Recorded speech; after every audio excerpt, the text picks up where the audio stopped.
हम रउरा सबके अपनी भोजपुरी चैनल में स्वागत करत बानी और पैर छू के प्रणाम करत बानी। आज हमनी क्या अपन बिहार के खूनी संघर्ष, अराजकता और जातिवाद अपराध के इतिहास के समझल और जानल जाओ। हम माफी मांगत बानी के कोनो पार्टी विशेष के खिलाफ ये वीडियो नहीं खे, बस जानकारी के खातिर ये वीडियो बनावत बनी। विशेषकर वर्ष 1990 से 2005 के बीच के शासनकाल को याद कर अजो लोग दहशत में आ जाला। काहे कि ई दौर के लोग जंगल राज के नाम से जानल जाला। काहे कि उस समय में हत्या, अपहरण, लूटपाट, बलात्कार और फिरौती जैसन वारदात आम हो गए रहे। कानून व्यवस्था पूरी तरह से चरमरा गए रहे। साथ ही पुलिस प्रशासन भी पूरी तरह से निष्क्रिय और बेवस हो गए। और उस समय की दहशत के समझे खातिर रउरा लोगन के ऊ जंगल राज के इतिहास जरूर जाने के चाहिए। 1990 के दशक में ही कहल जाला कि अपराधियन के राजनीतिक संरक्षण मिले लागल रहे। काहे कि उस समय विधायक और मंत्रियों का आवाज अपराधियन खातिर गेस्ट हाउस बन गल रहे, जहां अपराध के बाद उन लोगन की इज्जत के साथ स्वागत कई जात रहे। उस समय में कई पार्टियों ने गैंगस्टर और माफिया लोग के नेता, विधायक और सांसद बना दिले, जैसे में शहाबुद्दीन, मुन्ना शुक्ला, आनंद मोहन और तस्लीमुद्दीन। और 1990 के विधानसभा चुनाव में शहाबुद्दीन पहली बार विधायक बनले। बस एकरे बाद अपराधी छवि वाला शहाबुद्दीन के कई गो पद से नवाजल गयल और खामियाजा बिहार के मासूम लोग के भोगना पड़ल, जैसे कि चंदा बाबू के बेटों के तेजाब से हत्या कर दिहल गई। ई हमना 16 अगस्त 2004 के सिवान के आरजेडी के पूर्व सांसद बाहुबली शहाबुद्दीन पर आरोप लागल कि चंदा बाबू के बेटे को तेजाब से नहला करके शरीर को टुकड़े टुकड़े कर दिहल गए रहे। और कोर्ट से कुछ और मामला में भी शहाबुद्दीन को सजा मिलल। छोटेलाल गुप्ता और चंद्रशेखर का हत्या का भी आरोप लागल। भारतीय कम्युनिस्ट पार्टी के कार्यकर्ता छोटेलाल गुप्ता के अपहरण करके निर्मम हत्या कर दिहल गए रहे।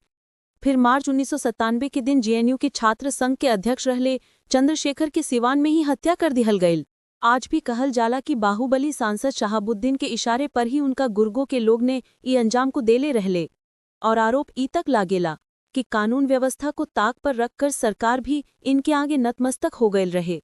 साथ में ये भी कहल जाला कि एसपी से लेकर इंस्पेक्टर तक शहाबुद्दीन के रहमो कर्मों पर वर्दी भी पहनत रहले। खबरों के मुताबिक एक चुनाव में अपनी पत्नी हीना की हार से बौखलाकर उनाही सिर्फ भाटा पोखर गांव में रहे वाले पंचायत मुखिया हरविंदर कुशवाहा के सरकारी कार्यालय में ही गोली से छलनी कर हत्या कर दिहल गई, बल्कि एकर बाद भी जेडीयू के नेता ओम प्रकाश यादव के घर पर ताबड़तोड़ सैकड़ों राउंड फायरिंग कर घर पर गोलियों का निशान बना दिहल गई। अंदाज ई से लगावल जा सकेला कि उस समय की सरकार में अपराधियों की ताकत कितना तक बढ़ गई रहे। चर्चा के मुताबिक गैंगस्टर शहाबुद्दीन को पुलिस प्रशासन अधिकारियों से भय ना के बराबर रहे, काहे कि अधिकारियों के मारपीट करर उनकी दिनचर्या में आमतौर पर शामिल हो गए रहे। लेकिन हद तब हो गई जब मार्च 2001 में राजद के स्थानीय अध्यक्ष मनोज कुमार पप्पू के खिलाफ गिरफ्तारी के वारंट लेकर गए प्रशासन अधिकारी संजीव कुमार को शहाबुद्दीन ने थप्पड़ मार दिहले और साथ में समर्थकों ने पुलिस वाले को पिटाई कर दिहले। अब रउरे सब समझ सकत बानी जा कि जब पुलिस वाला ही सुरक्षित ना रहले तब आम नागरिक के अंदर कैसन भय होखी। लेकिन आश्चर्य के बात ई बा कि एक हत्यारा अपराधी होकर भी हमनी के ई देश में लोकतंत्र के सबसे बड़े मंदिर में जा पहुंचले। अब रउरा सबके बतावत बानी बीजेपी नेता सत्यनारायण सिन्हा की सरेआम हत्या के कहानी। 30 अप्रैल 2003 के दिन बिहार में लालू प्रसाद यादव की तेल पियावन लाठी घुमावन रैली रहे और उही दिन दानापुर के जमालुद्दीन चक के पास दानापुर के पूर्व विधायक आशा देवी के पति और बीजेपी के नेता सत्यनारायण सिन्हा के सरेआम हत्या कर दिहल गई। और जांच में पता चलल कि ऊ व्यक्ति लालू प्रसाद यादव के करीबी रीतलाल यादव ही रहले।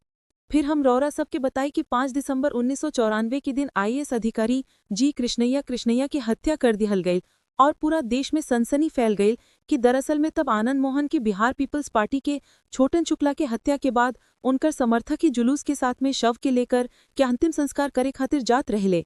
और उही समय में ई घटना से अनजान गोपालगंज के वर्तमान DM G Krishnaiah national highway से गोपालगंज वापस लौटत रहले। तब उसी समय अचानक मुजफ्फरपुर के पास तकरीबन 5000 के भीड़ गाड़ी को घेर ले और उनका के खींच करके पीट करके उनकी हत्या कर दिहल गई। अब कहानी सुनावत बानी होनहार छात्रा शिल्पी जैन के जो पटना के विमेंस कॉलेज के टॉपर और मिस पटना का खिताब जीतकर भी सन 1999 में ही महज 22 साल की उम्र में ही जीवन से हार गईं। और दूसरी ओर उनके दोस्त गौतम सिंह, जो कि एक एनआरआई परिवार के बेटा रहले और वो राजद के युवा शाखा से जुड़ल भी रहले, लेकिन दोनों लोगन के लाश संदिग्ध हालत में गांधी मैदान के फ्रेजर रोड के एक गैराज में मिलल। और वो क्वार्टर उस समय के बाहुबली विधायक साधु यादव के रहे, जो तत्कालीन मुख्यमंत्री राबड़ी देवी के भाई और लालू प्रसाद यादव के साला रहले। लेकिन वो दोनों लोगन के हत्या को आत्महत्या करार दिहल गईल। और उस समय के सत्ता के रसूख के नंगा नाच नहीं तो का कहल जाओ। और आगे की जानकारी अगला वीडियो के माध्यम से हम रौरा सब तक हम पहुंचा देम, लेकिन पहले रौरा सब हमार चैनल के लाइक सब्सक्राइब और शेयर करी जा।